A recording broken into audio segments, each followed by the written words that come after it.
So I have no conflict of interest or financial gains to declare.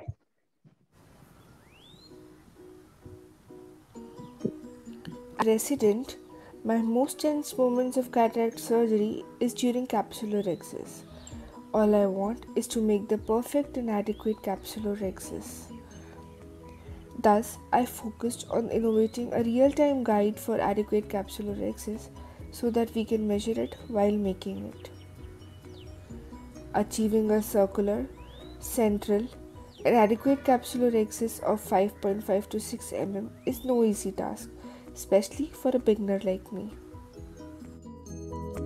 Smaller capsulorhexis poses difficulty in nucleus prolapse during MSICS. IL implantation also becomes problematic and it can lead to capsular backdistation syndrome or capsular contraction in the post-operative period, whereas a larger capsulorhexis has a chance of rhexis runoff, causing posterior capsular rupture, nucleus herniation into anterior chamber during phacoemulsification, and exposed optic edge, causing lens decentration and optical aberrations post-operatively.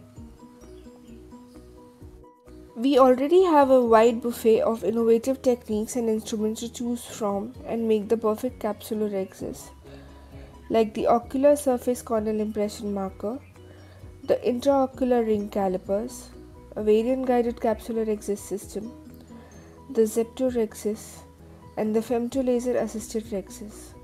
But all of these have limited use and bear the additional cost.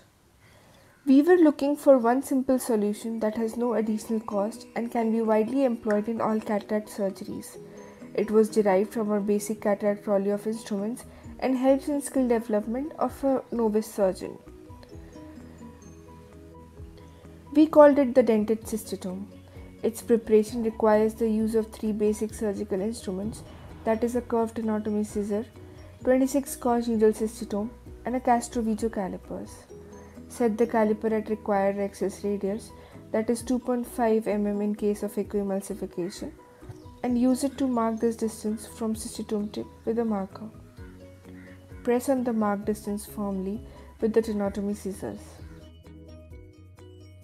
Intraoperatively, the corneal reflection from microscope is assumed as rhexis center and rhexis flap is raised, keeping the dent on the cystotome in alignment with this center.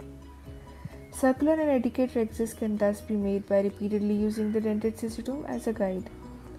Surgical landmarks to be aligned are the central corneal reflection, cystotome tip, the dent, and the rhexis margin.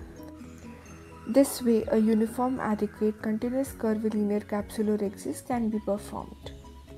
This simple novel modification is an advantageous beginner's tool to perfect the art of capsulorhexis under real-time measurement. The proportions are not affected by corneal magnification, and the size can be easily modified on a case-by-case